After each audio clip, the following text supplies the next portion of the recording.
Okay, how y'all doing tonight? And get the cord out of the way. Woo. Thursday's always so busy for me. Hope y'all are having a good day. It's been nice and cool here all day, and so I've been running around trying to enjoy the cool a little bit and get some stuff done. Can't seem to get the hat on right though. Went by the good evening. I went by the barber and got her to trim me up, and make me not look so woolly anymore. So, Justin, good evening.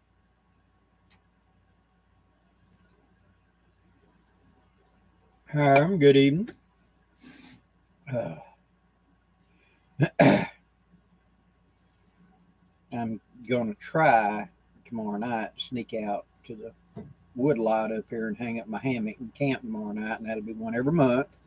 And then next week, which will be the first week of October, I'm going out to the lake, and a group of people are going to come out. We're going to camp out there at the lake. So that'll be the first one in October, and the second one will be the Silver Wolf class in the end of October. So it's going to be busy. Fatwood, good evening. Tiny Titan, good evening. Jonathan, hello, brother. How you doing? Elvin, good evening. 2020, good evening. David, thank you. Branch Preparedness, good evening. Skipper, hello. Oregon, awesome. Jonathan gonna be down there Tuesday. Okay.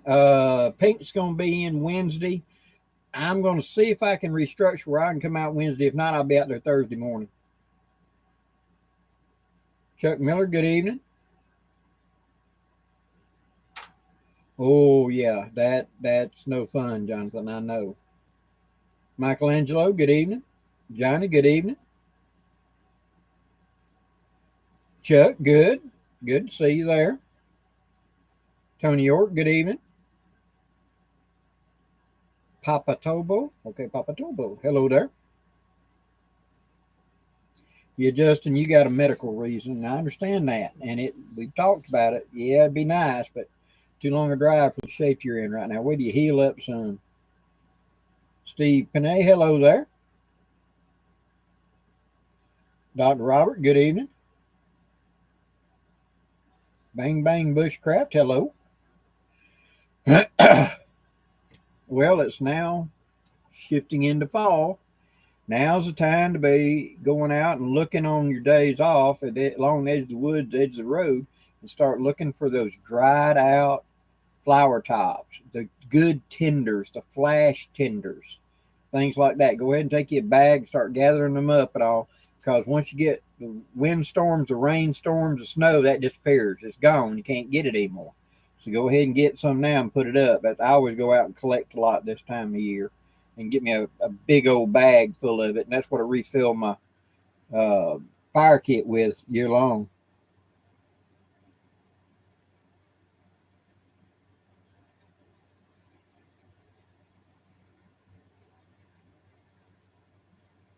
Well, the questioner, glad to be of help. And thank you very much for coming and being coming to the channel tonight. Large, good evening. Yeah, down in bottom Florida, Tim, they got pretty soaked and all that. Claymore, good evening.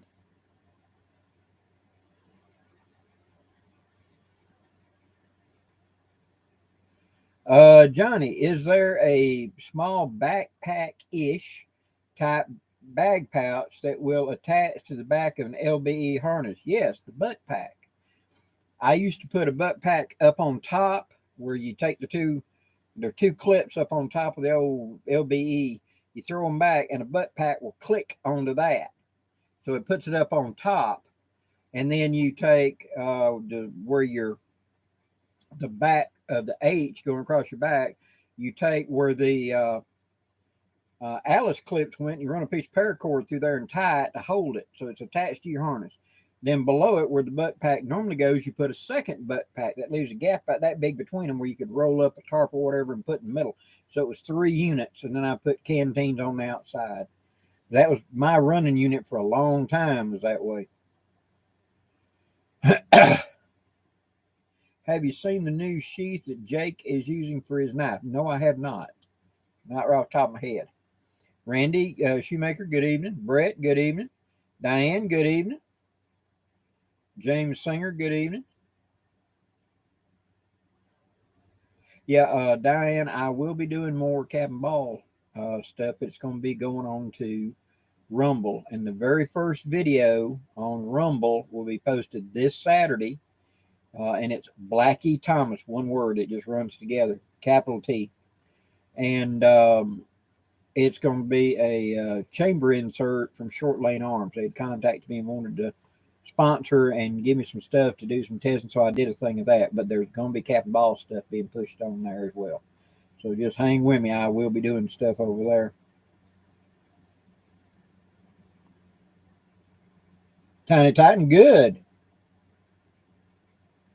It just makes sense. Once you learn how to set one up and you get it rigged where it's muscle memory, you know what you're doing.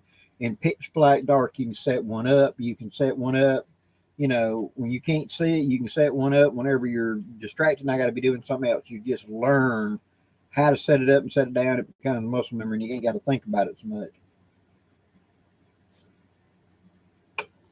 Benton, good evening. William, good evening.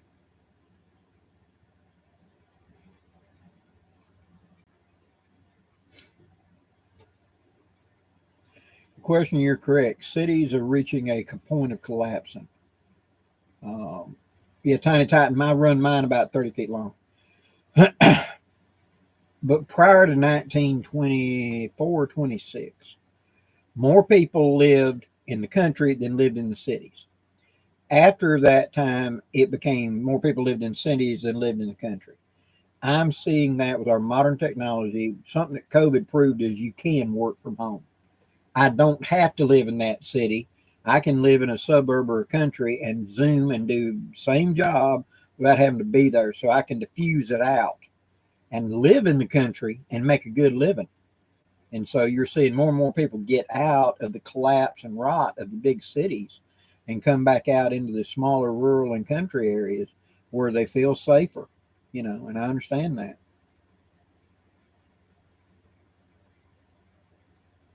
Nicholas Blackie, I'm anxious to see your prototype for the Nighthawk sustainment pouches.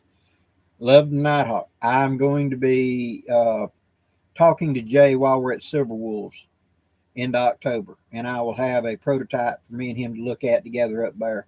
And as soon as I can, you know, I'm gonna make my own prototype, and I'm gonna have Jay make a better prototype with his much better sewing equipment than I got, and then I'll field test that. And then once I get that field tested to a part I feel fairly confident, I will be bringing it out. I'm planning on trying to have that out by Christmas and be able to say that we're going to do orders for it or whatever. It'd be something that Jay will catalog. So you can just contact Jay and say, I need one. You ain't got to wait for me to do a run. You can just contact him and say, I need 1, 2, 3. It'll be a catalog thing with him. So, Will, good evening. Oh, yeah, loving the much cooler.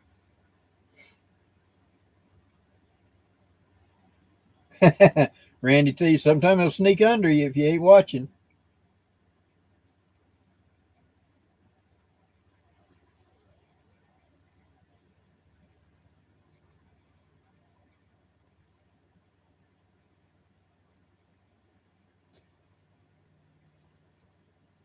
Okay, Grove Blackie, what would you be happy using knockoff Chinese paracord for compared to some of the real stuff? Okay, the knockoff stuff is about really, honestly, about 65 to 70% of the actual stuff. The real difference you see is in the casing, the outside of it. It frays more on the Chinese stuff. It goes away. Whereas like the military rip cords that are the high quality, you can just look at the weave is a lot tighter and they hold up a lot better. So for a ridgeline, I would prefer the American made stuff because think of how much stress that is and how much that's up and down, up and down, up and down. But like for making bushcraft zip ties, twist ties, soft shackle, Chinese stuff do fine because it's not ever going to be called upon for the full weight limit. And that is pretty much a one and use it until it finally wears out. where the ridge line and all the go lines are going to be a lot of work. And I prefer the military stuff for that. What I do is I go to the Kaufman surplus place, and they'll have the lines that were cut off of a parachute, a military parachute, and you get a garbage bag like this for like 20, 25 bucks. And I just sit there and start making the second Pathfinder that I went to. I did that. The whole time we were there, when we weren't up going around, if we were in camp, we were sitting there making donuts out of the paracord. And I ended up with a tub like that of it because it was one of them big military chutes. And so I've got plenty of that. But the length of that line is about 25 feet because that's what the chute line was. See? But you can get the military stuff, and I count on the military stuff for that, and I also count on it for my actual ones that I tie in the jungle knot to hang a hammock with. I use actual military. Chinese stuff will do for a while, but I would replace it every season, where the military grade, I'll keep it 2 or 3 years. As long as it stays pliable and doesn't start getting stiff on me, it'd be okay. But yeah, save money and get the Chinese stuff for the stuff that ain't got to be, and then save the military stuff for the real work. Sort of like a middle tier there is the way I look at it. I hope that makes sense.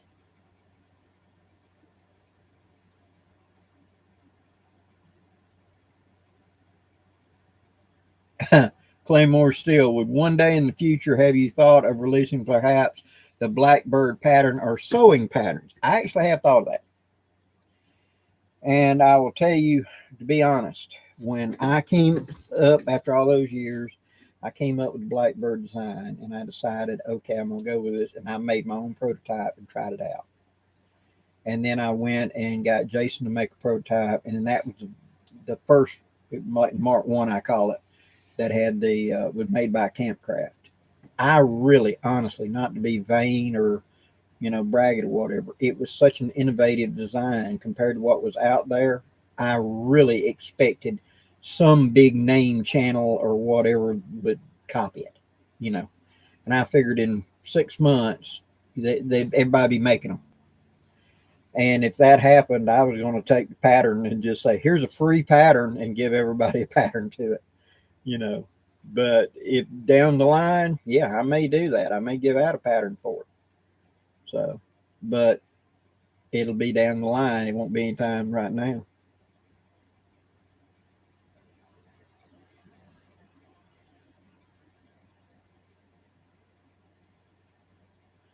Blackie, I own 2 spears. What would be good to use for stinky hits the fan?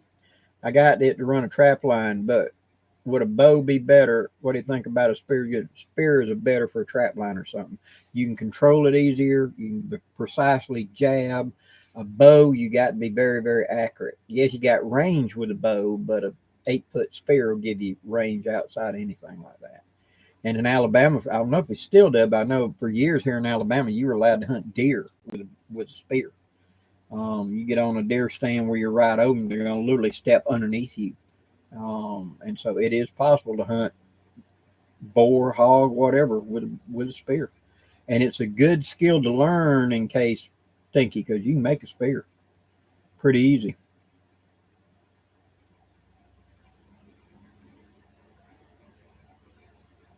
Marcus, okay, cool. Your brother wants to buy a 410 gun for a bushcraft gun and maybe deer.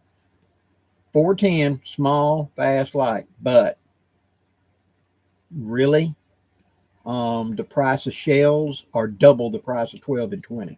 A box of 12 gauge or a box of 20 gauge standard bird shot and all that's going to run you about $4 or $5. A box of 410 is going to be $10 or $12. So you're not really helping a kid starting out by giving them 410 because the shells are too expensive to shoot. On the other hand, picking up a 20 or a 12, the recoil between a 12 and 20 is not enough to matter. Do you really notice it? And you got a lot more versatility going with a 20 or a 12 over the 410. And you can get the insert, like I talked about, just to drop into a 12 to shoot 410 and 45 Colt. So best of both worlds. So I would recommend not getting a 410 Cost of shells hard to find. I'd get a 12 and just put you an insert in it and shoot it if you're really after that. That would give you the bigger one as well. Okay, everything jumped up. Kent, hello. Diane, I called Samson about military ponchos. They said all they have has holes. Is it worth getting one with holes? Yes. You can pick through and just put a small patch of duct tape. I was over there today and I picked up a poncho from them. I'm going to be going through and hand selecting and pulling out, and seeing some of them ponchos and stuff. And I will announce when we're doing that. And I'll hand select and see. And if it's some minor little patch like that, I'll go ahead and put a piece of duct tape on it, and patch it. But you can get them. It's just, like I said, hand select, little piece of duct tape. It's, size of a postage stamp over a little bitty pinhole and you're fine. In fact, I got a Vietnam rubberized poncho in damn near brand new condition. It's just as supple as it can be. I pulled that out and I said, how much is it? He said $25. It's about double the weight of the Woodland sil nylon, but the things are bulletproof. But by the time when I started, that's what I was getting. I mean, that was the tent, that I used. You'd never wear that thing out until finally the rubberized came off. This one looks like it was made yesterday. It's like brand new. And so that it'll be showing up in a ground pounder video here pretty soon. Just keep an eye out for it. Diane, you've got me on Facebook, correct? If you have, send me a thing on Facebook and remind me. And the next time I'll go, I'll see if I can hand select you one and hand it to the ladies, and I'll tell you to call them and they'll ship it to you. Because you're always showing up on my channel, so I'll do that for you. I'm going to be going next week on the way out. I'm on like Wednesday, so I'm going to stop by there. And if I can remember it, hey, hair is gray late today, I will see if I can pick you out one and have it for them. Billy Bird, well, thank you.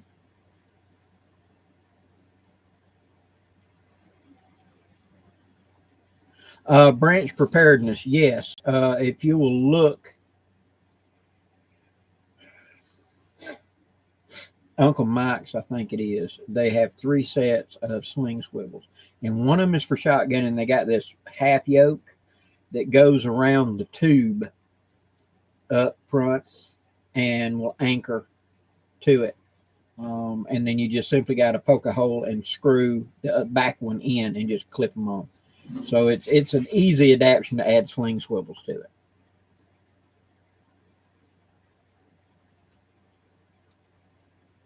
Yeah, Claymore, spears are good. We got thick, large fish like cats or something. Bait them to you, yeah. Wolf HT, good evening.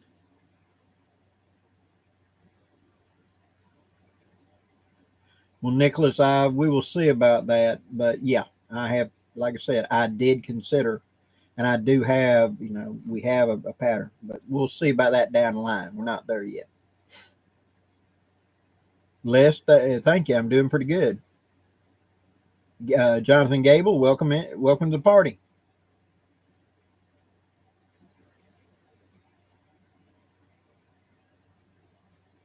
Interpreter. That's right. It's interpreter. Sure. If I do that, I'll let everybody know. I'll be glad to reach out and get some help. Well, Mike Bolton, hello. Thanks for showing up. I'm catching up, guys.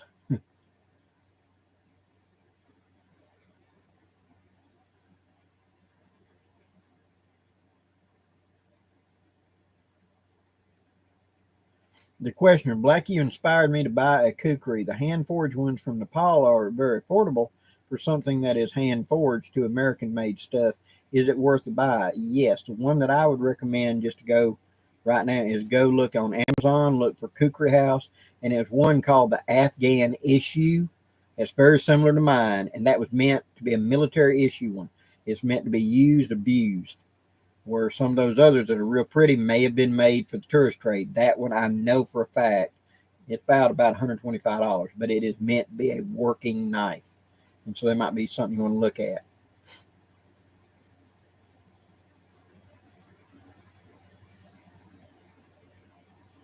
Okay, sheepdog 556. I use a 12 by 12 canvas tarp as a diamond.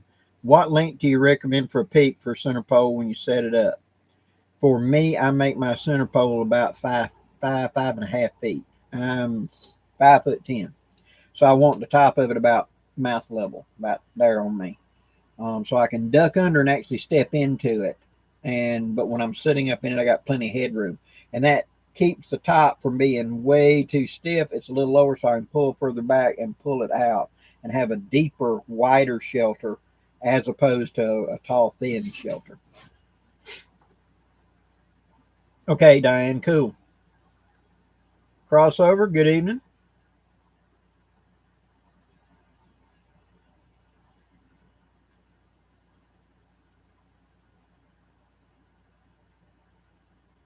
Yeah, Mike Bolton, they do. Richard, good evening. Tiny Titan. That's one of the things that the big advantage to a single shot is you can afford to practice with. It's not a high, well, I'm empty. It takes a while to run through them. And so that's one of the reasons we used to train the kids and the young boys and the girls to go hunting and camping and etc. was it'd be a single shot because they'd learn to hunt, they'd focus your shot, don't just swing lead. And then after you got good at it, then they'd talk about that semi-automatic 22. You know, otherwise, a buddy of mine, I'll never forget, he bought his daughter. She was 14, and he bought her a Remington 1100. And she went through literally a case of shells in one afternoon. She was black and blue. She didn't hit nothing, but boy, she sounded like an artillery battery over there.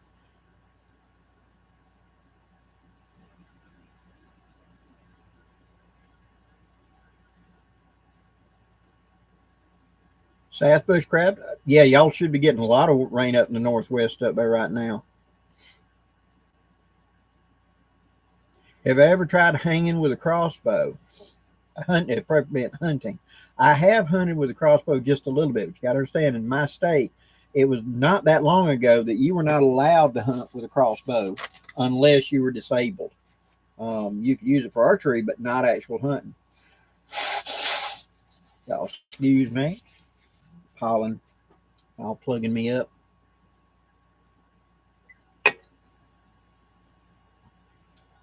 Mike Bolton, cool. Good price on a tarp. It's a good tarp. Well, now, Claymore, Trinity, she makes a Cordura version of the Blackbird. She's the only one that's authorized to do my stuff.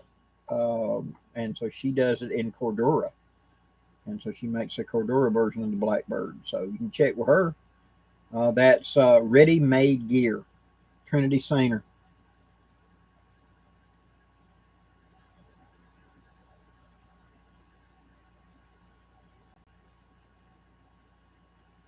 Terry Cheek, glad to help.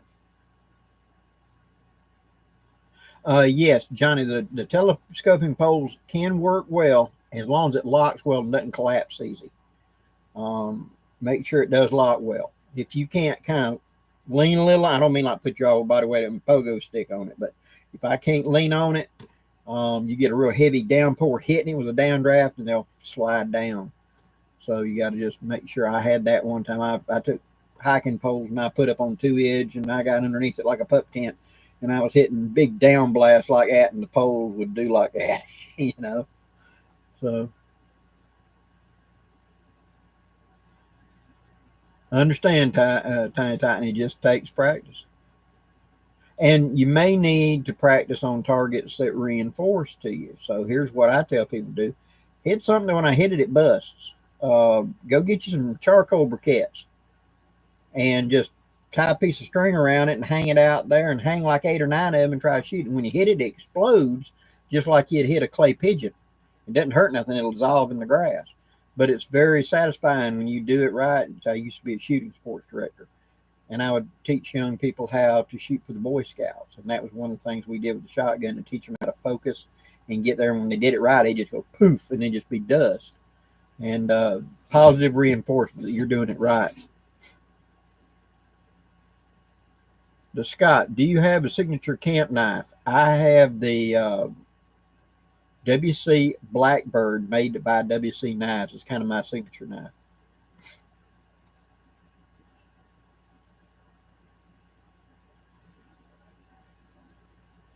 Sheepdog, I am not that versed in the radios. I was a CB guy, and I know a lot of guys today are getting into the ham and those type of radios.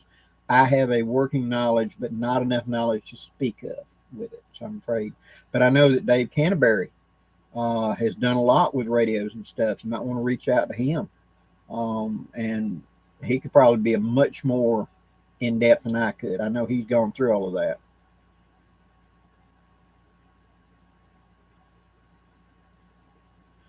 Peter, yes, the silver side does have the reflective properties. A common nickname down here in the South, we call those tarps FEMA tarps, because when hurricanes come through, FEMA will give them out. They're thicker and more durable than a regular tarp. And if you're going to build some sort of structure with that as the roof for like a cabin or something like that, yeah, go definitely that black and silver. Lasts a lot longer.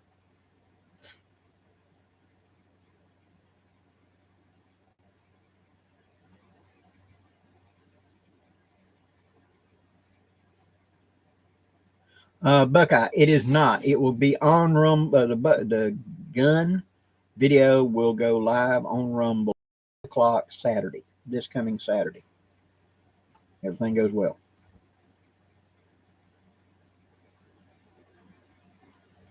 Okay.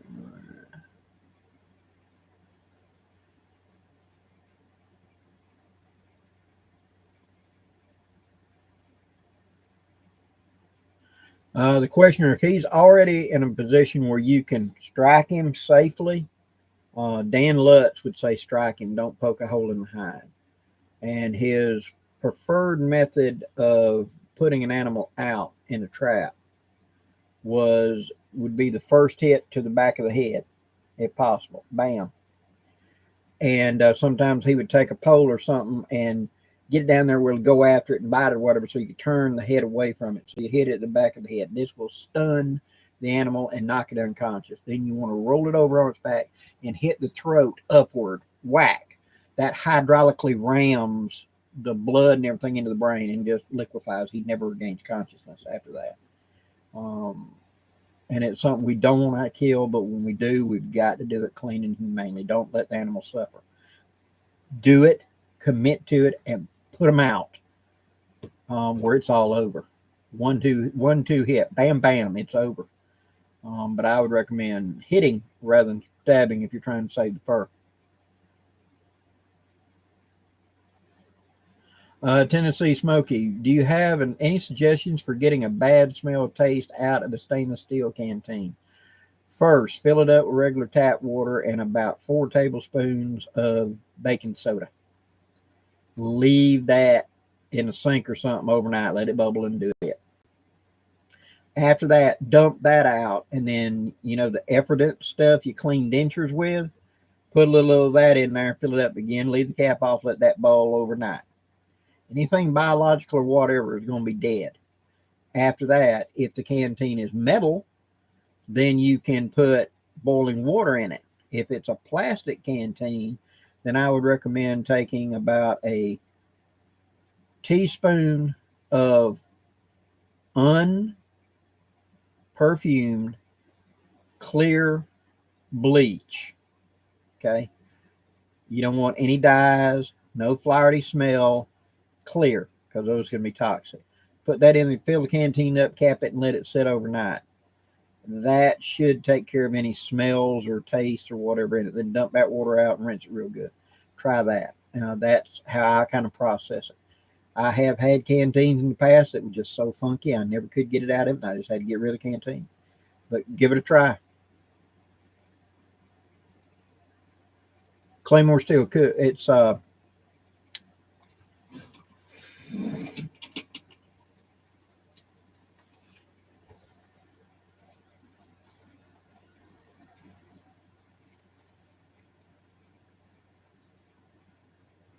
made ready gear.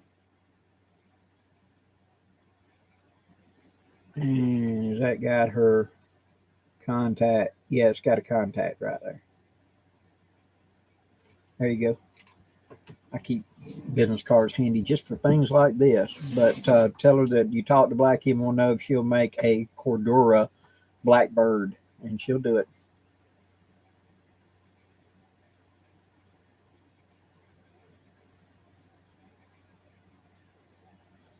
I don't. I'm not familiar with the American Eagle Kukri, but yeah, GK was Gurkha House Company and Kukri House. That was the company that mine came from. Yeah, that's what I'm talking about on Amazon.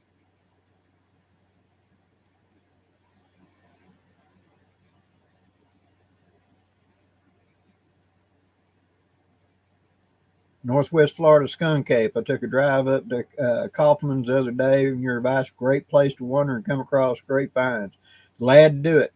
Yeah, the the days of having those military surplus places is just about over.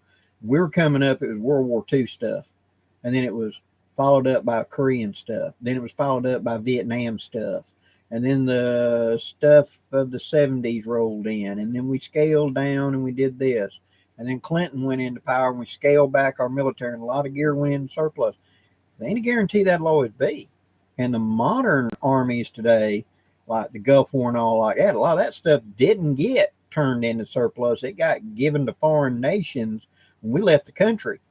And so it didn't come back and fill up our warehouses. So the day may come when there will be military surplus. So, but anybody that's looking for stuff, I always recommend go to ask them. They'll go look.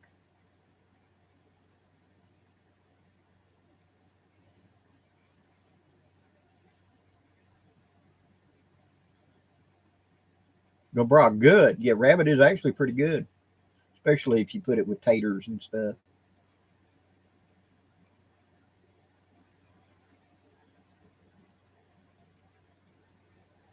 Mike Bolton, cool. Yeah, magician's flash paper, which is all that is.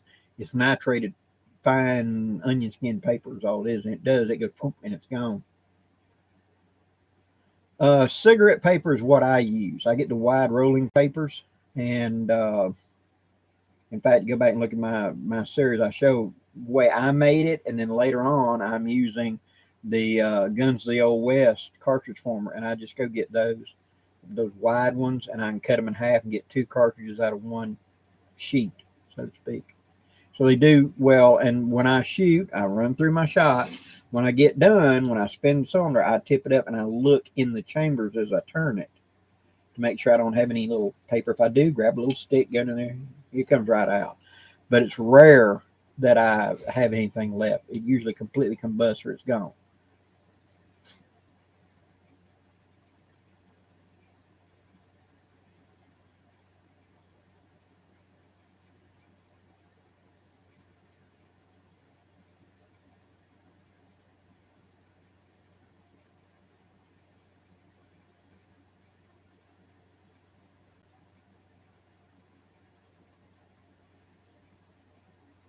Terry Creek, hatchet or tomahawk and why?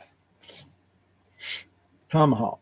And because I can easily pop that head off and use it like an ulu as another kind of tool. I can't do that with a hatchet. If my entire focus is I'm going to be using this hatchet strictly for wood prep for fire and for hogging off wood of spoon carving or something, hatchet, a small crafting hatchet would be a better choice. But as a field companion, tomahawk's a better choice, at least in my, you know, experience.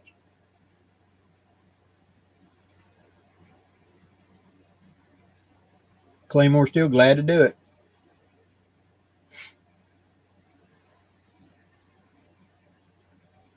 Wolf HD, are you familiar with a bare bones Japanese nite tool? No, I'm afraid I'm not, or at least not by that name. It's not ringing a bell.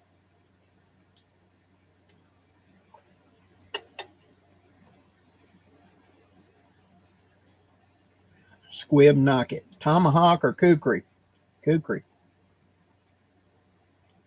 Um, the hawk gives me speed and range. The kukri, I can dig with it, draw a knife with it, split wood with it, shelter bill with it, use it like a fro. You know, the hawk versus the hatchet. Yeah, I would not feel naked with either of them. But if you gave me the two right there, your kukri or your, I'd take my kukri, just for sheer amount of experience that I've got with it.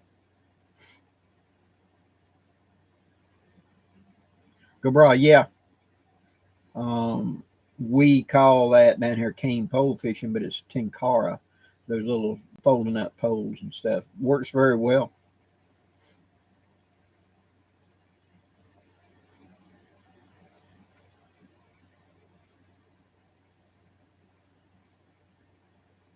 Well, now hold on, Justin. Um, I'm gonna be teaching a class coming up at right now. We're intending to talk, but at Pathfinder next year, the Pathfinder gathering, and it's going to be on fishing hard times, how to feed the family, and trot lines are definitely part of that. But I talk about how a small light pole can get you a lot of fish if you're subtle and you do it real subtly, where you don't disturb the water and scare off more fish than you catch them.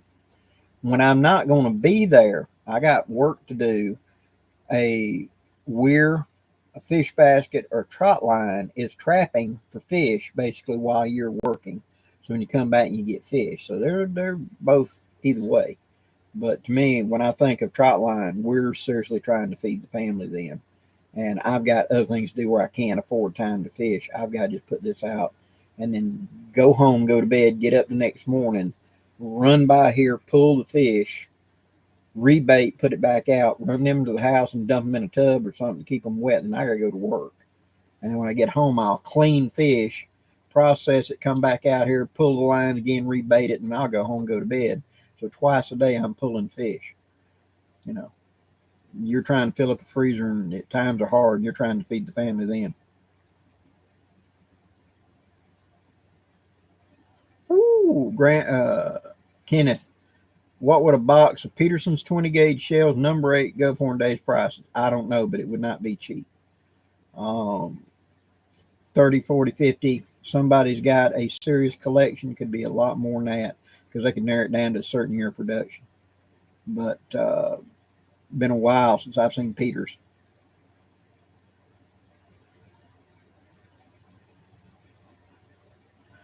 John Loudermilk, you have never owned a Swiss Army knife. What would you suggest for an EDC? I carry a Fieldmaster, which is very similar to the Huntsman. It's got a few minor things, but it's got a good saw in it. The back edge is 90 degrees. Processing to make tinder and stuff like that, so sparkle catch, etc. It's got the two blades. It's also got a sewing awl in it, so I can make holes, and it's got a hole in it where I can push thread in and actually sew with it in the field or repair a pack or whatever. And so this is the one that I carry. And so to me, that's what I really think of. If you're hunting an EDC for bushcraft, to my mind, this is what I want to use. But now, everybody's choice. Other guys like the bigger ones. That's the one hand opening, etc. Yeah. To me, I'm thinking belt knife for the serious work. The pocket knife is toolkit and the small blade, the detail work. At least what I'm thinking.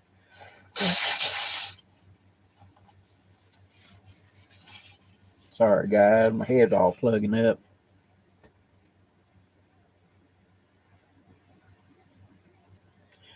Gordon, I have seen that yet. That chopping wood and stuff, that shovel.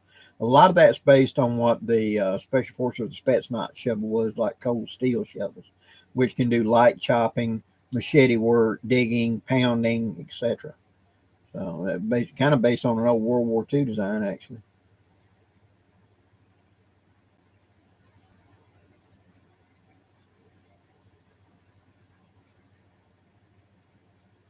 Go, bro, that sounds good for that rabbit stew. Carlos, good evening.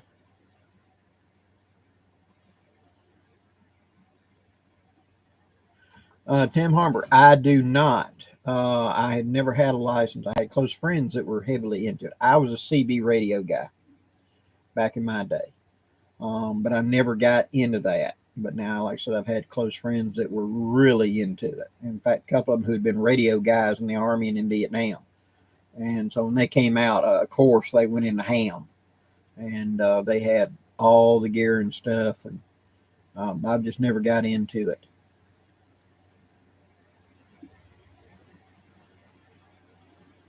Shane, good evening.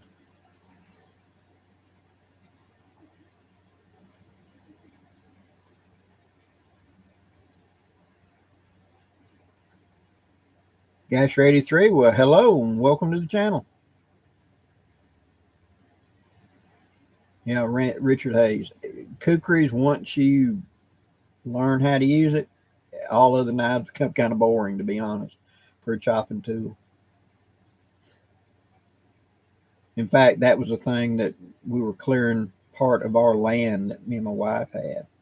And I was clearing, and she'd bring me water, and she was dragging stuff out as I was clearing this wood lot. And she finally walked up. I took a break, and she said, "Okay, take a break, get you a sandwich." And she brought me a Gatorade. And I sat down. She said, "You do realize you just gone 3.5 hours straight with a kukri clearing this, and we've cleared a third of this." Oh, yeah, I'll get the heavy stuff in a little bit. She said, "You ain't get what I'm saying. You just cleared a third of this, which is a half acre, with a kukri." Yeah, it was a handy tool. It just felt like an extension to me. Vines, take that limb off.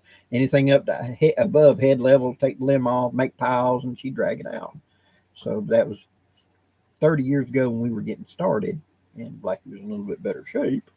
But once you get really into one, it just becomes an extension of your hand.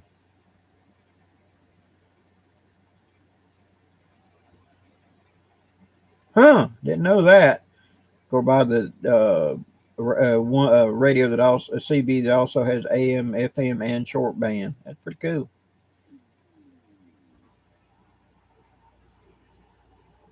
Will Rowell, have you ever hunted with a 4440? Yes, sir. I have hunted a lot. I've hunted deer, hog, and etc. And it loaded correctly does just as good a job as anything. That was the deer cartridge in the East until the 3030 replaced it. And it wasn't really until about the 19 teens, 1920s when the 4440 lost the crown to the 3030.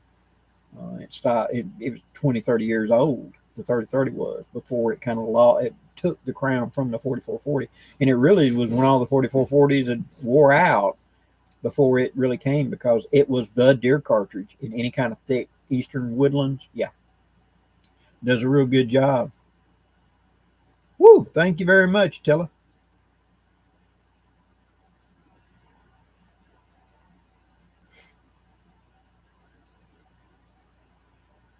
Squib, yeah, you ended up with that kukri. Yeah, that big one sure can.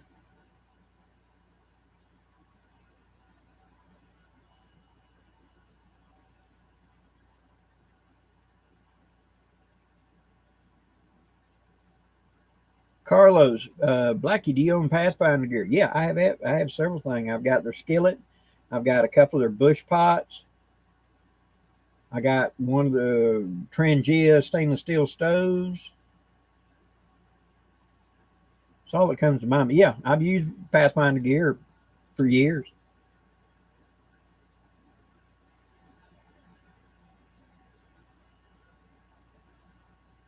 It's good stuff.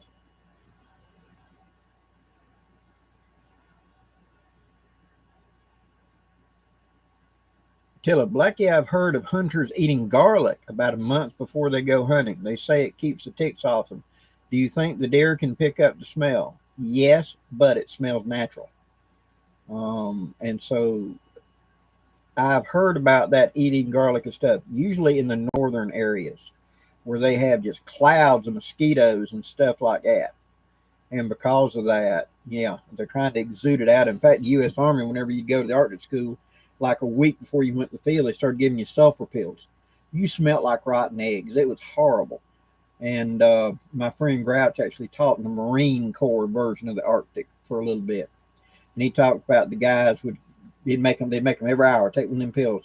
Their eyes would start turning a little bit yellow. There'd be so much sulfur in them, they just would reek.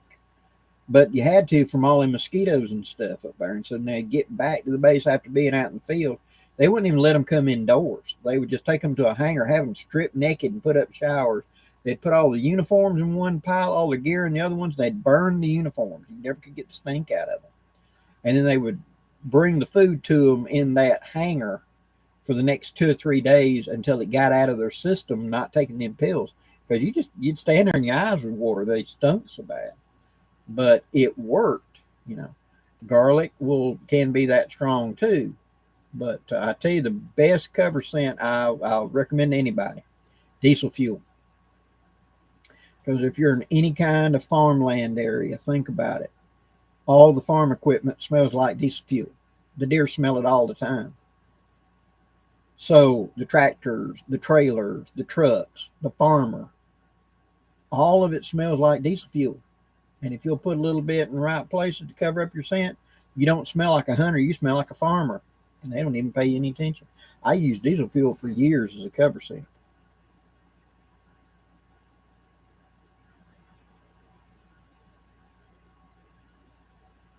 Jeff Conley, you mentioned CBs. What is your handle? Mine was Little Roadrunner. My daddy was Roadrunner and I was Little Roadrunner.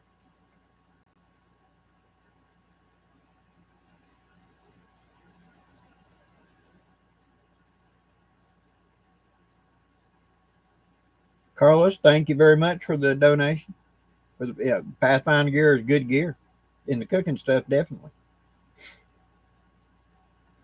Mitch, good evening. Doing well. Gordon, is 3040 still able to be bought? 3040 Craig? Yes, but you're going to have to hunt for it. You're going to end up reloading, and it's far easier. I know they still make the brass. It's still a very popular cartridge up in Canada. But down here in the U.S., they make it. You're probably going to have to order it. But you can get reloading dies and everything for it and load it yourself.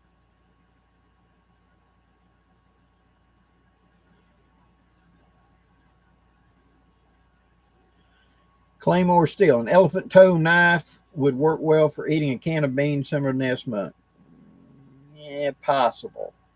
I tell you what would be a better choice, though. Look at the cotton sampler.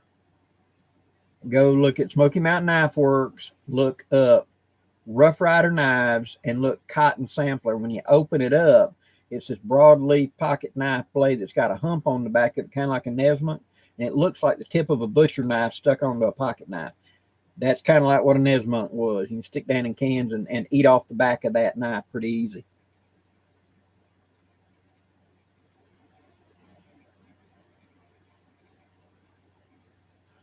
Randy, you have an old model 92 and 4440. I often wonder what was used more, 4440 or 3840. 4440 by far. The sales of that caliber and all it would dwarf 3840. The 3840 is not a 40. It's actually a 40 caliber, and it would actually be a 4038 because it didn't take 40 grains of powder. They reversed it because they were afraid from marketing that people would confuse 4440 and 4040. So they called it a 3840. And if you've got a 10 millimeter Ruger that also would get a cylinder for shooting 3840, so a 10 millimeter, a 40 Smith & Wesson, and a 3840 have the same size bullet in all three of them. And at one time, Ruger used to sell a single action with two cylinders where you can shoot 3840 or shoot 40 Smith & Wesson or 10 millimeter in it.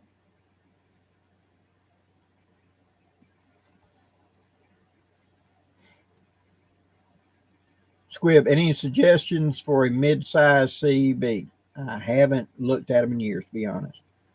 I used to run an old Cobra 29 is what I ran, or Cobra 19, what I ran back in the days, and I've probably still got it packed in a box over somewhere. So, but I came off the road in 1989 was when I came off the road driving a truck. So I'm a little behind.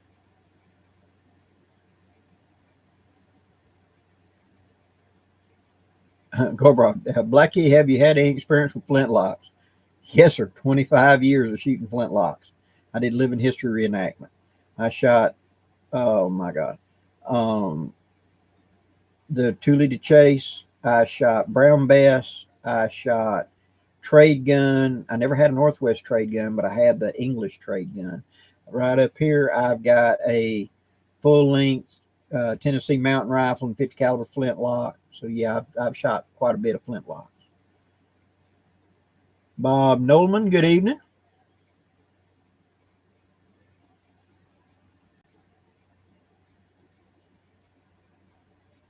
Cool. Claymore Steel, yeah. Bill hooks, brush hooks work real good for clearing, especially in thick cover, and can be a very viable option if you're in that kind of woods where you need that kind of thing. But yeah, bill hook or brush hook can serve very well.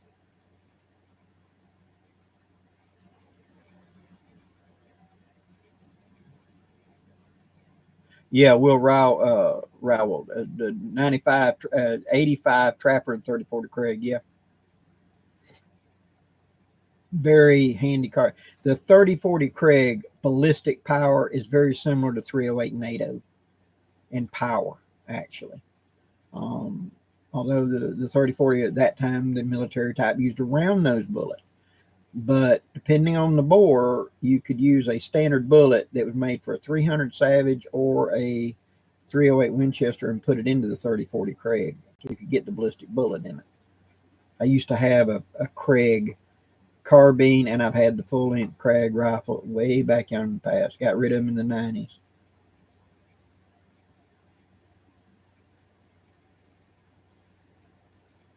Gordon, how common was the 4440 revolver? The number two caliber. The number one was 45 Colt, and number two was 4440. It was the choice. Most people, if they wanted to buy one, because ammunition was expensive, and you had to reload your own or whatever, and they wanted one caliber, so the handgun and the rifle went together.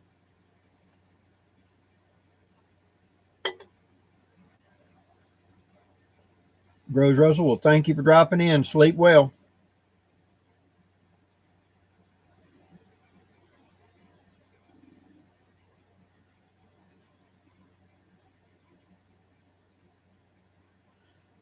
Randy, I think it'd be close, but the actual size of the 3840 is a 40 cal. So 401 would be close. Yeah.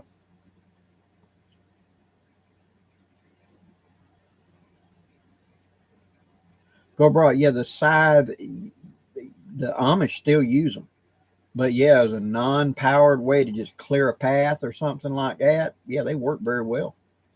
And they, to a point, if you're trying to go off grid where you're not wanting to have to pack a lot of gas and everything, a side is a very good way to clear and keep around ponds, farm, that path going through the field clear so it doesn't grow up. That's what a scythe is really good for. Sheepdog, Blackie, talking flintlocks. Do you have any videos in making gun flints? I do not. I played around with napping a little bit, but never got good enough to make my own flints. I just bought up flints, but I knew people back in the day that would make all their own. Jeff, what do you think of the Smoky Mountain Knife Works kukri black rubber handle as a starter kukri if you would like a kukri? $19. Try it. It will give you an idea if you like the design. Now, at one time, the cold steel kukri machete, which I have one of those, does great. It is a machete, but it has all the kukri shape to it. And they were about $23, $24. And they were very good starting. And I recommend a lot of people, if you've never had a kukri and you're wanting to kind of get into it, try that. That way you're not out a lot of money. It's not for everybody, but if trust me, if it works, it'll just sing. Good evening, Bear. Bear's in the house.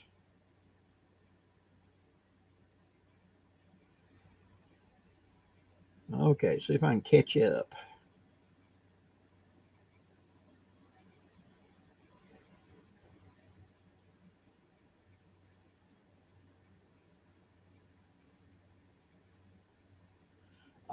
Four switch, 22 brake coming up. That's a William and Owens. I am not familiar with the gun. I cannot quote to it. But a name like William and Owens, it's probably going to come out of Europe from back in the day. But it does not sparkle memory with me. I'm sorry.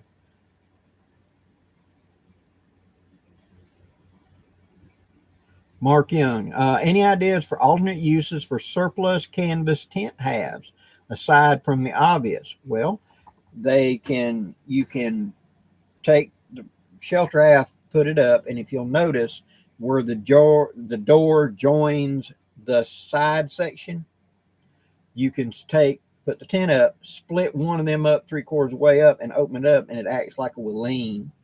We used to also take that heavy canvas and make haversacks and stuff out of them because it was a good waterproof canvas, heavy duck, and it was a good thing to cut up. So we'd go get those old shelter halves that have holes in them, and we'd turn and make other gear out of them because it was good canvas and it was cheap.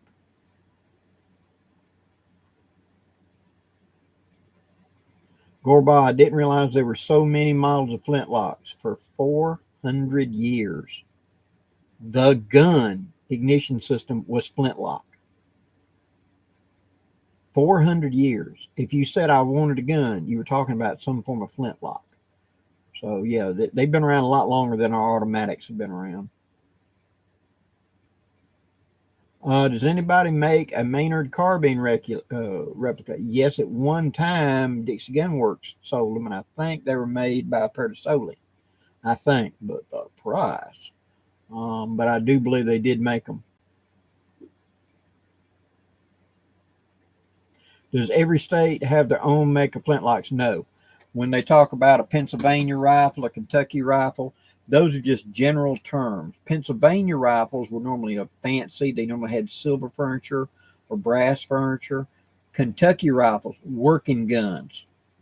That's like there's between a show pickup and a working truck, you know. And so when you talked about Kentucky guns, it was iron furniture. You're just an iron trigger guard, iron, nose cap, iron butt plate, iron thimbles, nothing fancy, nothing showy. It was just a working gun. And so that's really the distinction that they're really going through with that. There were some regional, like you hear about Bex County and stuff like that. And it just meant that design became very popular because of some sort of gunsmith in the day. And we have good representations of what they did. So it's become a way for collectors to identify them.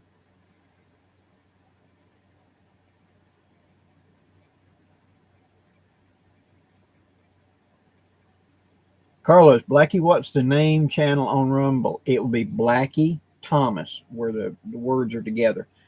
Blackie and then capital Thomas, one word together.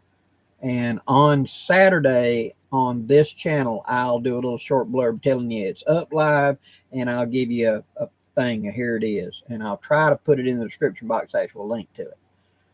That's the plan, if I don't screw this up. But we're going to get there.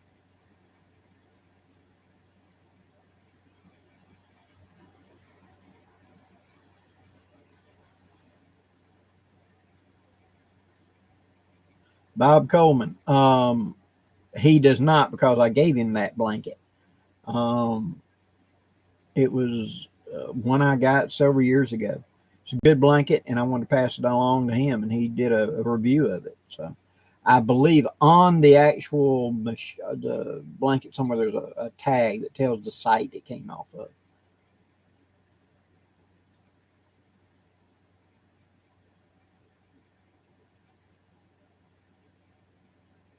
Okay. Charles Martin, how expensive are those inserts for your shotgun, depending on the price? The last time I looked, I think a single one was like $30-$40 for a single insert, and sets went all the way up like 75, 80, 100, depending on how many is in the set. So you could get a single. I think an 8-inch rifled 38 was like $70, but virtually indestructible as long as you don't do something stupid, and it's going to last forever. Choir boys in the house. Awesome, brother.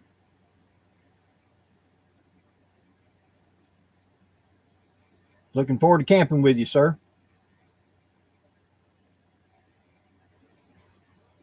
Yeah, Cody. I had a double barrel 10 gauge Pertasoli, And when I bought it, it was $500, and now they're like $1,500, $1,800. I know what you're saying.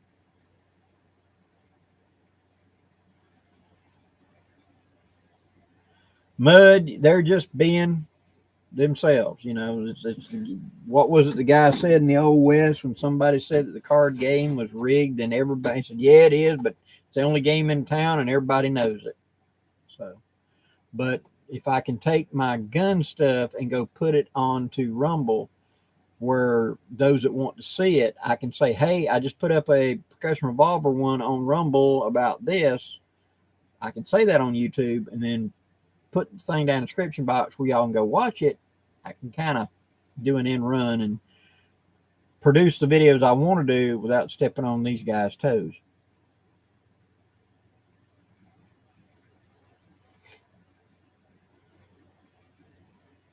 Buckeye, making a double barrel shotgun is going to be tough. Now, if you go look at the Heritage, it's an importer out of Canada. They import the Indian shotguns. And I know they got a double barrel flintlocks for like $500. You got to drill your own touch hole. And they also make the 2-liter chases, which is a 20 gauge shotgun flintlock. Again, you got to drill the touch hole. They can usually deliver them to your door for like $700. So might be something you want to look at.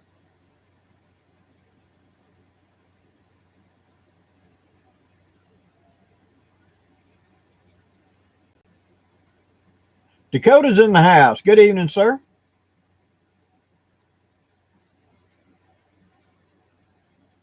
Claymore Steel, good to know that they Council Tools got American-made bush hook. If I was going to be working in the ditches clearing land, I'd have an American-made tool, if at all possible. Yeah, Gorbach, they do have them, but anytime they're importing them out of Italy, and so if you're in Italy or on the European continent, you can probably get it cheaper and more direct from over that way than you can from America. Military Heritage. Thank you, Justin. Go look at Military Heritage. They got a lot of them that are the Indian made ones that function decently, you know.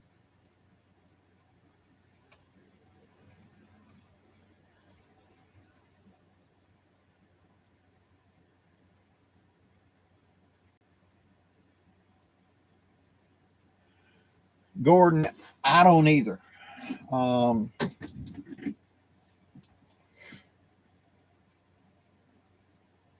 The bottom line is they're in a kind of a predicament.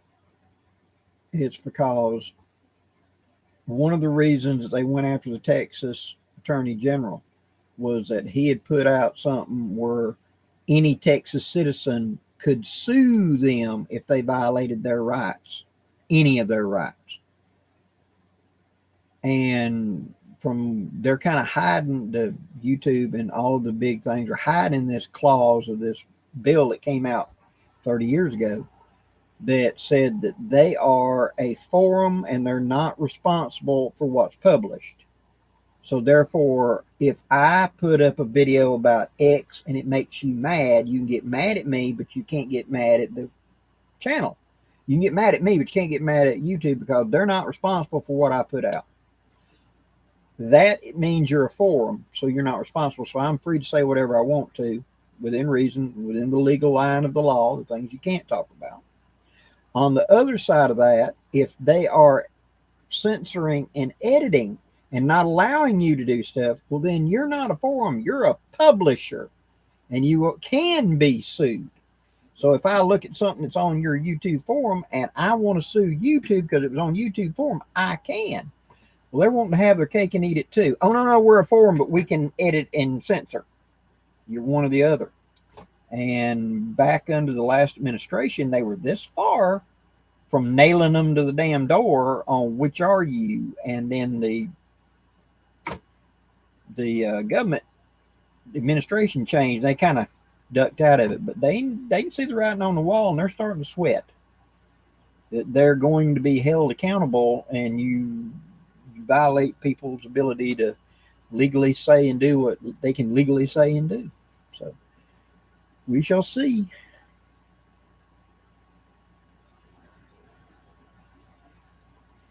Okay, let me catch back up.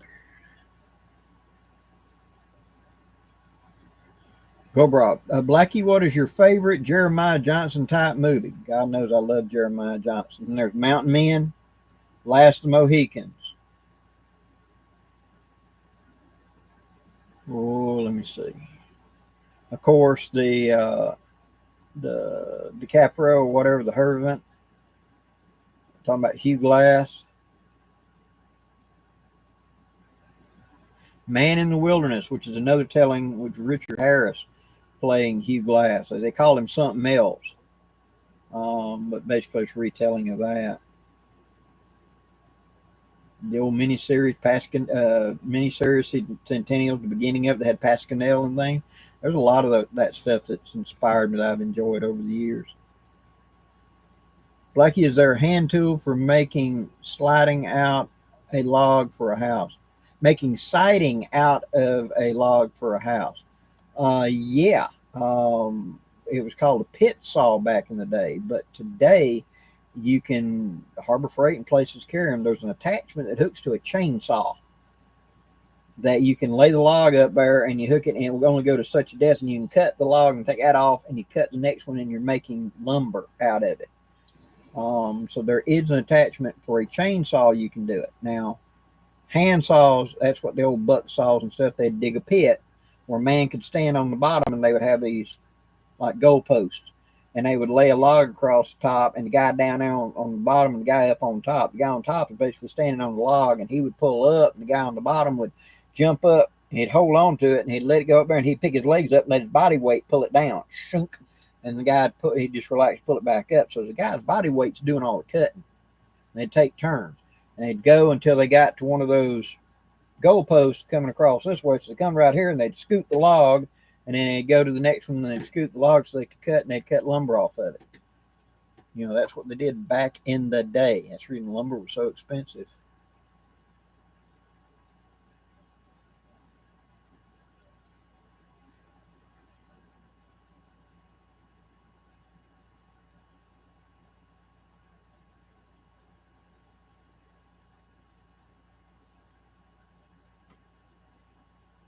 Carlos, what is a flintlock? A flintlock is an old Revolutionary War type or before musket that has a frizzen and a hunk of flint.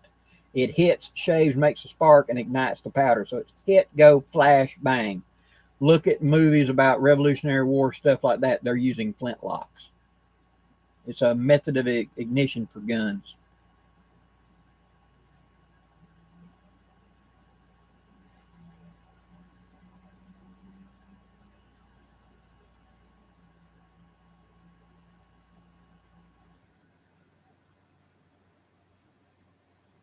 Chuck Miller, yeah, that actually happens a lot.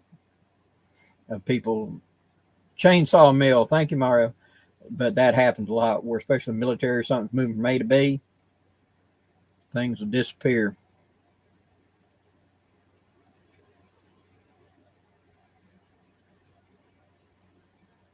Did they ever make a single shot shotgun muzzleloader with a cap lock? Yes. There were quite a few of them. And it was just basically a single barrel with a hammer on it. And a lot of the old Civil War muskets were recycled after the war and turned into that, be basically a 20 gauge shotgun. So we didn't start using the term shotgun until about the 1870s, because back in the days before that, it was a fowling piece or a fusee. The exception to a gun was a rifle. There weren't many rifles. At the height of Washington's army, he had like 400 or 500 riflemen, and the other several thousand troops were all armed with smoothbore muskets and trade guns. So it was rare to actually have a rifle. That's like today. How many people have heard of a sniper rifle? Oh, yeah. How many people have seen a sniper rifle? Oh, yeah. How many people own an actual sniper rifle? Very few. And that's where it was with a rifle. After the Civil War, where a lot of those old muskets that had been worn out and recycled were shotguns. A gun made from the ground up to be a shotgun like we do today, that became the term. So there was an old musket, and then there was a shotgun, and then there was a rifle. Today there's just shotgun, rifle. The musket part is falling through history. Yep, Bear said it's for the chainsaw thing is Alaska Mill from Harbor Freight. Buzz, ever hear of a folding saw called First Planet? No, I'm afraid I haven't. Yeah, Choir Boys, Bear is planning on coming out, at least some for the day. You and I are going to go do our little video we talked about, and, he's going to come out and visit some too. Choir Boys, I'll be glad to play point man. I'll learn all I can and help you set up over, because that's what we're just going to do. We're not getting rid of here. We're just going to expand into that market. So like you and I talk, it's just another raindrop in the bucket, buddy. Another raindrop, and enough raindrops to fill up a bucket. Andy Knight, good evening to South Georgia. Randy, yeah, true. A lot of them were called that. Garden guns, monkey guns, snake guns, turtle guns. Same gun. It was just a cheap muzzleloader that was traded to native people and all over the world. I remember seeing a thing where this one company in Canada was still making single shot percussion muzzle loading 24 gauge shotguns in like 1955 that were being bought up and sold into northern Alaskan villages and into England to sell into Africa to natives over there, because they were still using flintlocks and muzzleloaders over there. So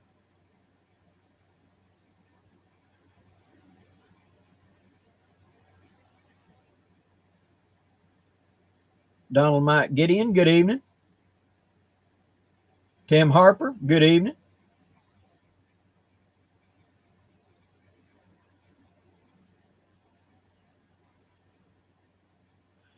Tim Harper, is there any muzzleloading kits where you can swap out flintlock and percussion? There was at one time. The Dixie Gun Works, Tennessee Mountain Rifles could swap out. The barrels had a universal size hole in it. So if you screwed in a flintlock flash hole and you put the flintlock lock on it, it would work. If you took the lock off, unscrewed that, you could screw in a drum and put the percussion lock on and convert back and forth. They were very popular back in the 80s and 90s. But I don't know of anybody today that makes one. But if you were looking for that, it's possible, especially something like a Thompson Center, where they're using the same basic model, but there's a flintlock version and there's a percussion version. I bet you there'd be some parts interchangeability where you'd have to get the if it's a flintlock, you'd have to get a percussion lock and then a drum to change that out, just like the Dixie did. It could be done, theoretically. It can be done.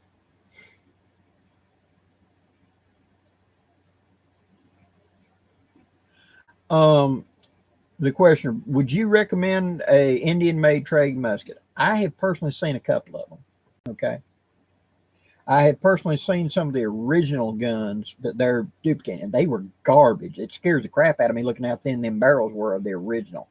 The Indian guns are high-pressure tests and seem to work well. Now, of course, there's a vested interest in Italy manufacturers calling them Indian guns junk, because the India guns are $500 and the Italian guns are $1,500. So I can see a little bit there, but I have personally shot, and I have several friends that have bought them, completely stripped the finish off and refinish them because the finish doesn't look great, and antique them and make them look like original, and shot them for several years. So if money's a factor, yeah, especially you're going to be shooting relatively light loads in it, they should do fine. I thought about getting one, to be honest. I'd love to get me another 2-liter Chase. I just don't want to have to spend $1,700. So one of them Indian 2-liter Chase, take it apart, redo the stock, refinish it, brown the barrel, brown all the parts, make it look like an old antique with the same stuff I did with my cabin ball revolvers. I can make it work.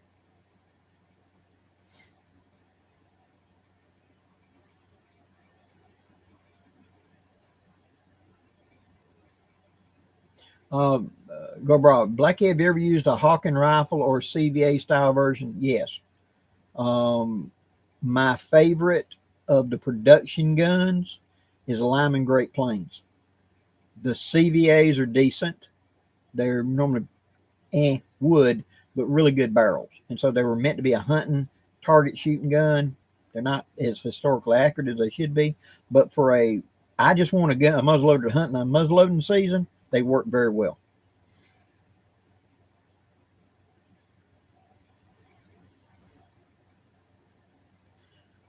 David Bush, I have an 1830 Millbury shotgun. What would be a good powder load for it? What caliber shotgun? What size? Is it a 28? Is it a 58? Is it a 12 gauge, 20 gauge, 16 gauge? Can you give me an idea of what the size of it is?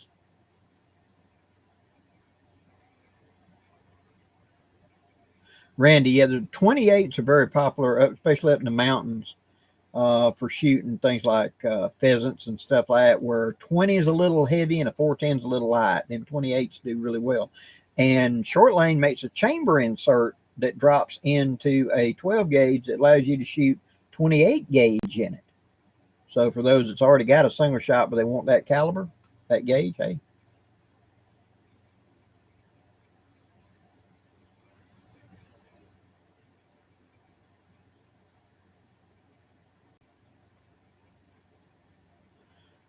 Buckeye for I haven't seen them in quite a while. The old double rifles. For a while, you could back in the 90s you could get them from Dixie, but I don't know of anybody right now that's making the double rifles.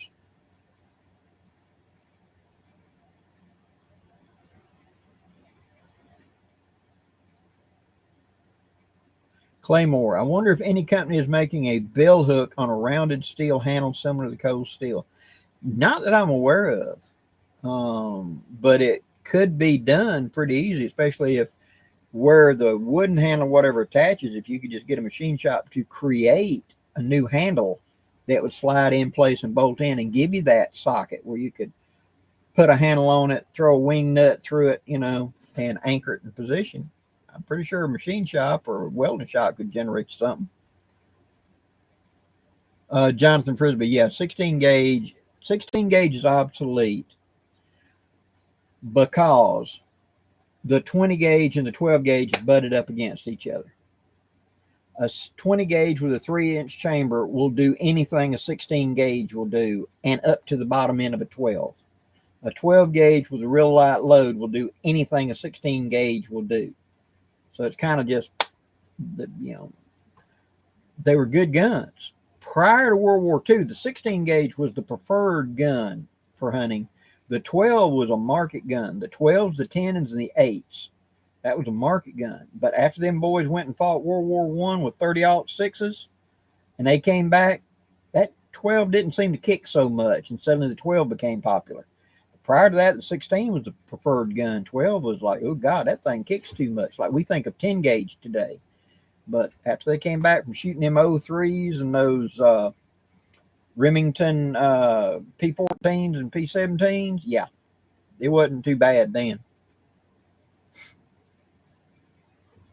Yeah, but the 28 gauge ammo, you're going to have to get into reloading because, no. If you're trying to be money thrifty, go with a 12 and 20 because shells are available and they're cheaper. Like I was telling somebody earlier, the 410 is double the price. A single box of 12 or 20 is like around $4 or $5. A single box of 410 is like $10.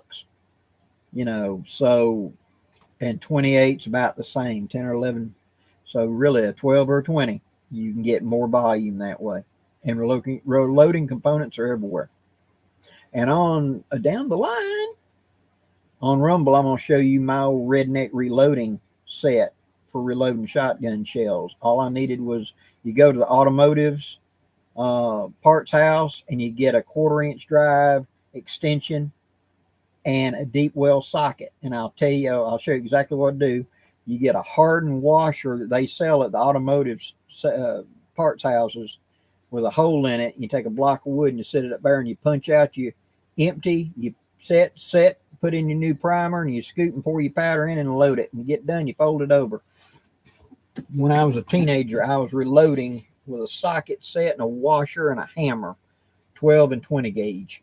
And that's what I'm planning on doing down the line on Rumbles. I'll show you a redneck reloading set for shotgun shells.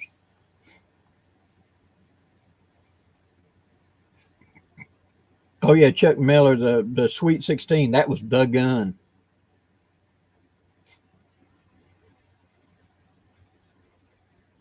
Yeah, Buckeye 16 gauge never went to the 3. They're always doing 3/4. Back in the day, like I said, when they were popular, and we only had the black powder with 2.5-inch shells. And so to make sure you couldn't put a smokeless into the old gun and blow it up, they made them 2 3/4 inch. So they were too long to fit in the chamber. And back in my day, before me, they didn't have but the choke that came with the gun. There weren't any adjustable chokes or screw-in chokes.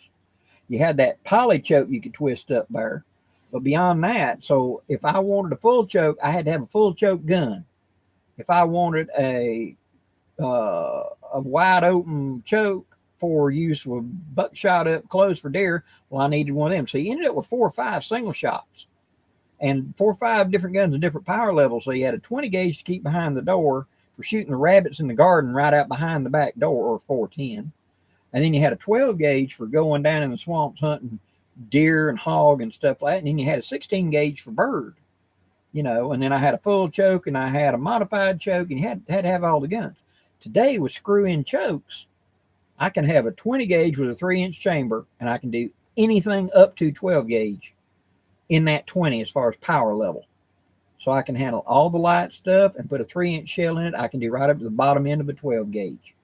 I can then take a 12 gauge with screw-in chokes and do anything up, especially if it's a 3.5-inch chamber. A 3.5-inch chamber is a 10 gauge load inside of a 12 gauge tube. So the 3-inch 20 gauge turkey load is a 12 gauge load loaded into a 20 gauge tube is what it is. So Powers just did that and squeezed the 16 right out. There was never a reason to pump it up.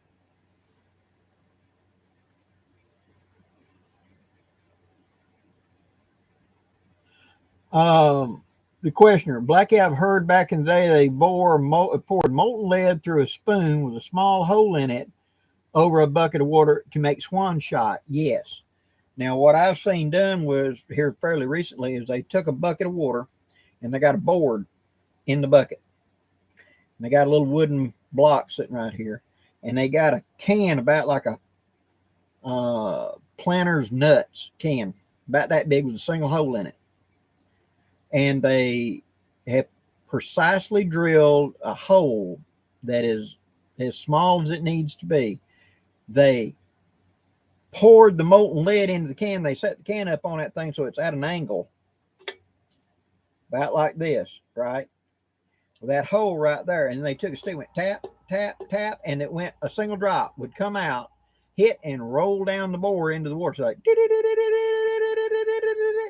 and it was making shot. And it was just a can with a small hole in it. The viscosity of the lid wouldn't start until you went tap, tap, tap, and then it would siphon and get it going. And once it get going, you'd have, he was scooping up handfuls of shot out of a 5-gallon bucket. But yes, they used to have a spoon or some small ladle with a single hole in it, and they'd pick it up and let it go drip, drip, drip, drip into a bucket of water, make swan shot. It's teardrop shaped. Shot towers for shotguns are like 80 feet tall. 8 stories. Where they do that, they go drip up there, and as it's falling through midair, that teardrop will turn itself round and then hit the water and quench.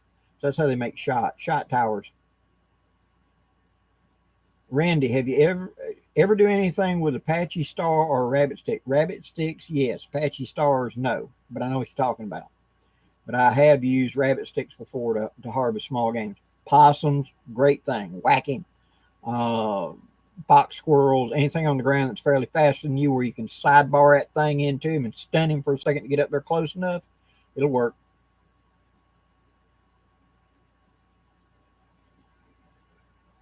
Good night, Bear. Thanks for dropping in. Yeah, Chuck Miller, A5, good gun. Rich Allen, good. Glad you made it. Oh yeah, the Browning Model 11. Yeah, it does look a lot like a Remington, don't it?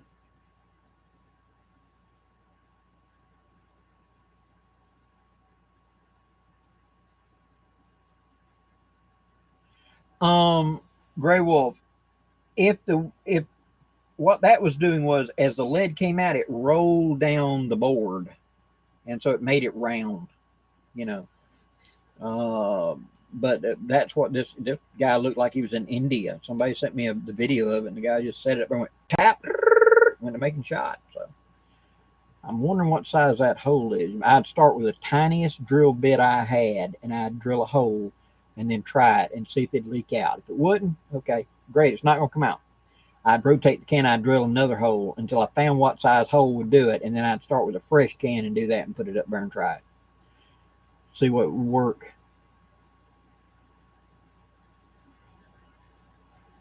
Brian Holbrook, good evening. Chuck Miller, amen. John Moses Browning, one of the greatest designers there is, 1911. Love it. Ma Deuce. You know how many times the U.S. military has officially replaced Ma Deuce and it still serves? You know, I remember in the 70s when we're getting rid of this obsolete old World War I machine gun. And what do we have in the 90s? The fancy gun and the Ma Deuce. What do we have in the 2000s? Another fancy gun in Ma Deuce. It keeps coming back to Ma Deuce. You know, fully a century that gun has now been in service, and we're still using that gun. Old Browning knew what he was doing. Carlos, good night. Thanks for coming in.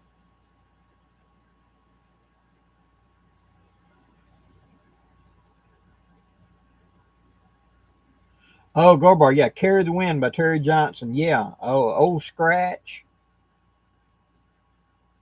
And I forget the young man's name.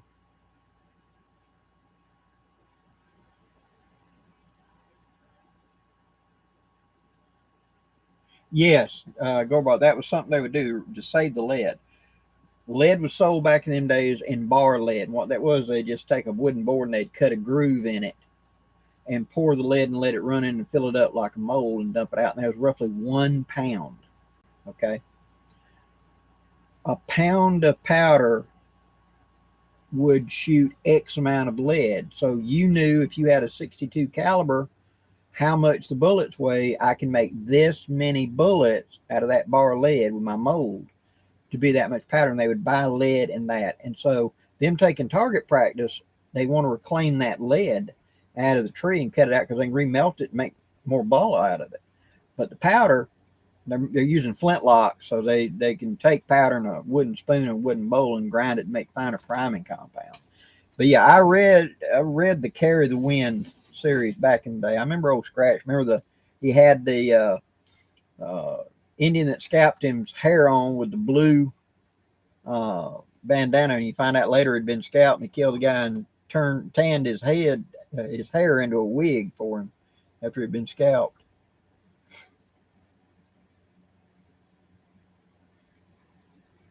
Oh, Bob Nolan. Yeah, Browning High Power, one of my favorite all times. I carried one for years and years. Galena lead. Yeah. Galena is the old Latin. And I know you'll never heard of it, but when my sister was in high school, they still had to learn Latin.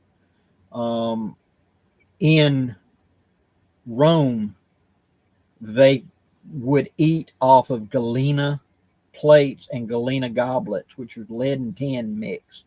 And you wonder why the Caligula and all of them went insane. They had heavy metal poisoning because they were eating off of tinned lead bowls and plates.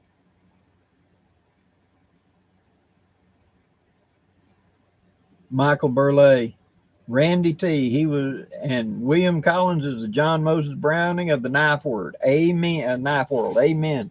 Or as I like to call William, the mad knife wizard. He is just something else. I have to avoid watching his channel sometime. I'm going to be honest with you. I really am, because he'll start talking and he'll start picking up and everything. And I feel lust in my heart. And I start wanting another knife. And I've got several of his knives. I don't need another knife. But dang, look at that knife, you know. So I have to, you know, like I say, we're going to start a damn um, William Collins Anonymous Club. You know, hello, my name is Blackie Thomas. It's been 6 weeks since I bought a WC knife.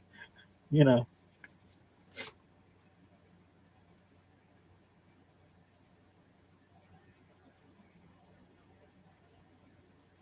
the questioner, what would you recommend for a flintlock, musket, or rifle muzzleloader if you had a choice?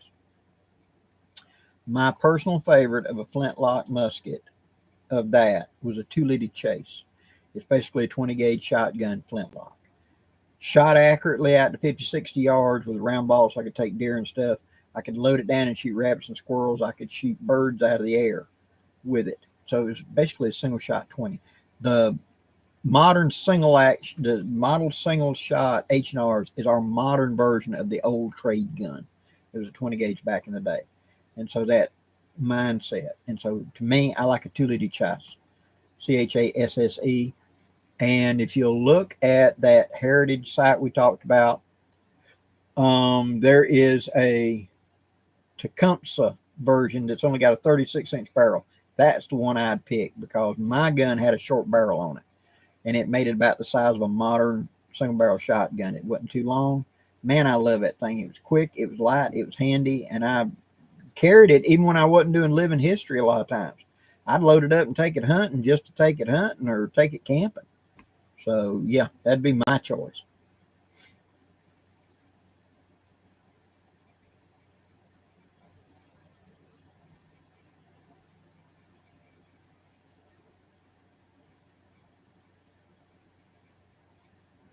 Gordon, yeah, the old Colt molds made a round ball and a conical like that. You can Dixie still sells them. The brass ones don't make a really good round ball. Works fine for plinking, but serious work, you're gonna need a better mold. But you can buy a better mold for cheaper from LeePrecision.com. You can get a 36 caliber mold. A lot of these molds we're talking about, these calibers, for 25, $30, and they'll last the rest of your life. Oh yeah, Jonathan Frisbee, you know the WC collection. Awesome, Tiny Titan. Glad you did. The nighties will make it so easy just to hook it, pull it tight, and then go through the notch. Good to go.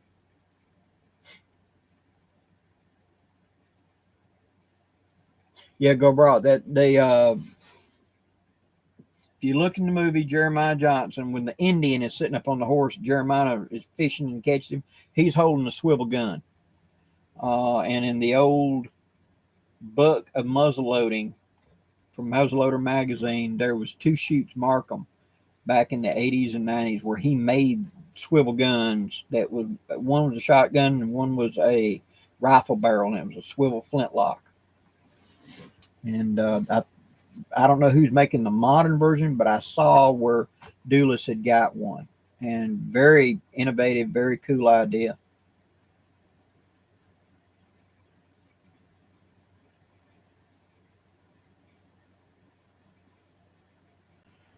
Well, Gray Wolf, is it heresy to put a breech plug in a rolling block and make it into an inline muzzle loader?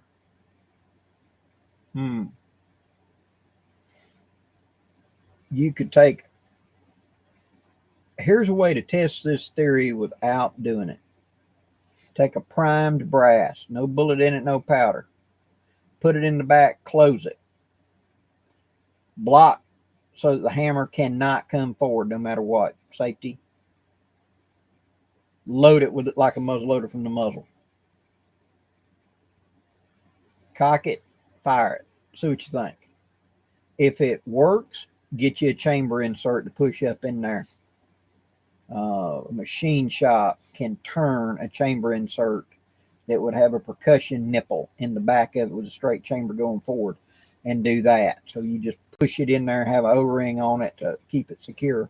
And that way you could always pop it out later when you decide you want to clean it out or come back. But turning it into an inline, I wouldn't recommend it. If you want to use it like a muzzle loader, yes, you can. Same thing you can do with a modern shotgun. But that's what I would do if it was me.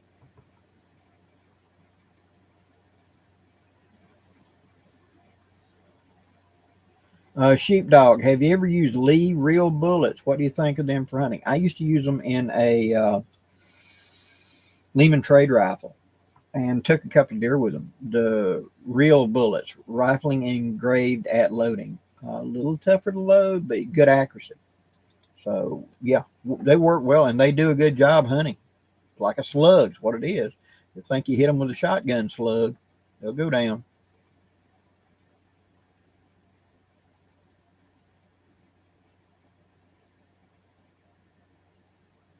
Ah, Randy, I get you.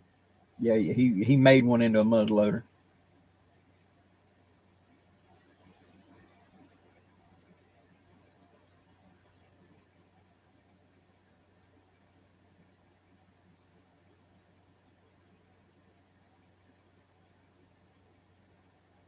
Ah, Britt Johnson, I understand. Yeah, because a lot of the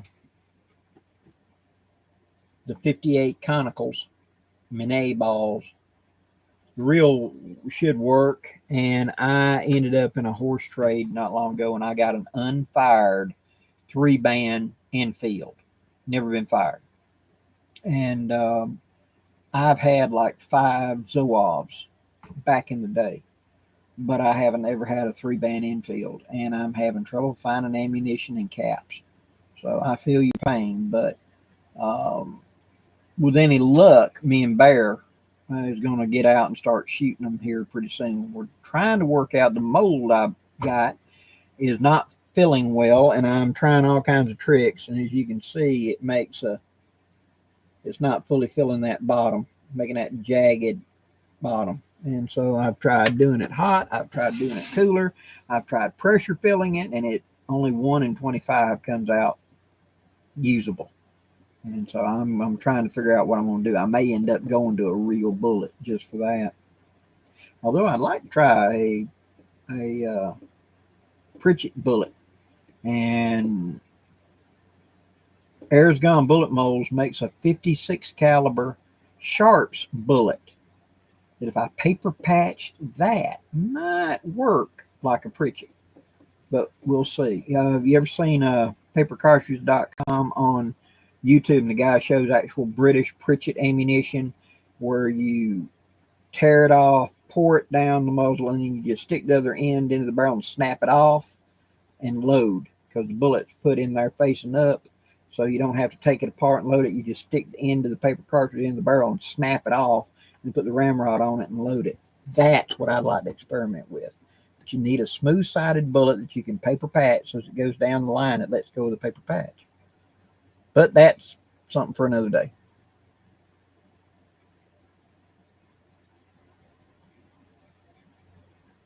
Gordon, have you experimented with making percussion caps? I have not.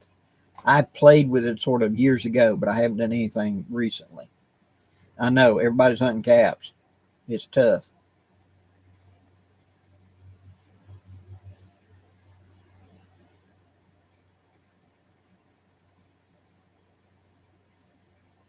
YouTube Press, have a good night. Thanks for dropping by.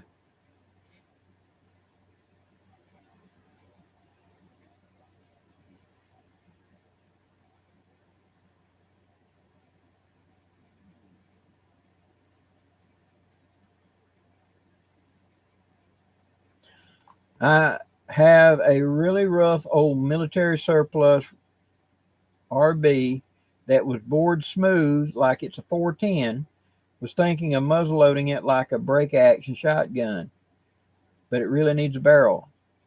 Okay, some of them old, okay, the trap doors had a gun that was like a 410. It was called the Forager. Okay, there were only like 3 issued to any post out west. And what it was usually it was a trap door that the barrel didn't pass inspection. They just ream it out, or it was a musket barrel they put onto the action. And it was equivalent to like a shotgun, like a 410 shotgun. And it was called the Forager. And they were issued shells for it, for them to shoot small game to feed the fort. And if you really ticked off the first sergeant, you got issued the forager, which means everybody around you had a long range rifle and you had a gun that could only hit something at 25 yards in Indian country. So nobody wanted the forester. But if depending on how smooth that bore is and what it is, you may have something you don't realize what you have.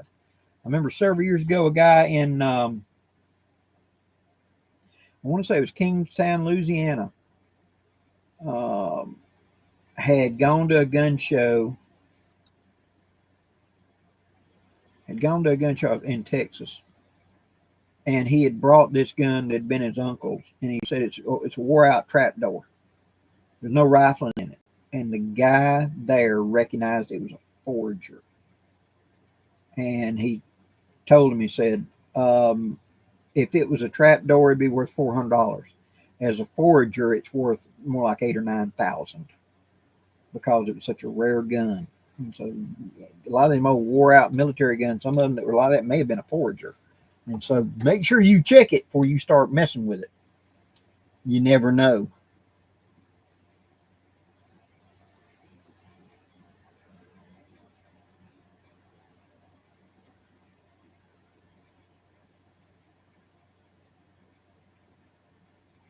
Randy, could be. Also, there's also the possibility early in smokeless, they used gun cotton, and that was cordite, and it would just horribly corrosive, and it would just eat the rifling out of guns. So some of them early guns, and like you're talking about 43 Egyptian and stuff like that, may have been using cordite, and so it could have swallowed the bore out, whatever. But even then, I always check it for what it is. Sometimes they can reline the barrel. Brownell sells chamber inserts. And back when I was doing gunsmithing, I did that one time. It was an old 90, I want to say it was a 95 Mauser, not a 98, but a 95, that had been converted over to 8mm, probably around World War One, and had ended up in surplus between World War One and World War Two and come into America. And the bore was just gone. And so we drilled it out to the chamber and then put a brand new, pressed in a new 8mm barrel liner into it. Brownell sold the barrel liners. Cut it off, crowned it at the muzzle, and then ran in with a chambering tool and chambered it from the neck forward into 8mm and made sure the headspace was right. And it was a accurate shooting 8mm then. But I mean, it was just, forget it. After we got it, looked down the bore, and we decided we just checked it up and just drilled it straight out, and then put that in with Loctite green epoxy to lock it in place. Finished it up, and you couldn't even tell it had been worked. That was back in the early 80s when I had all my shop and my gear.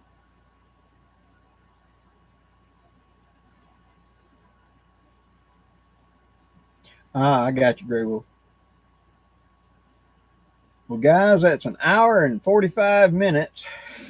And we're going to call it quits for the night. I appreciate y'all tuning in. Thank you so much for all the support and all the comments and the questions and stuff. Really enjoyed it. Now, next week, I will not be doing a live. And let me say that again. Next Thursday night, I will not be doing a live. I will try to post a video at 7 p.m. next Thursday night. So y'all got something to watch. You're going to watch something.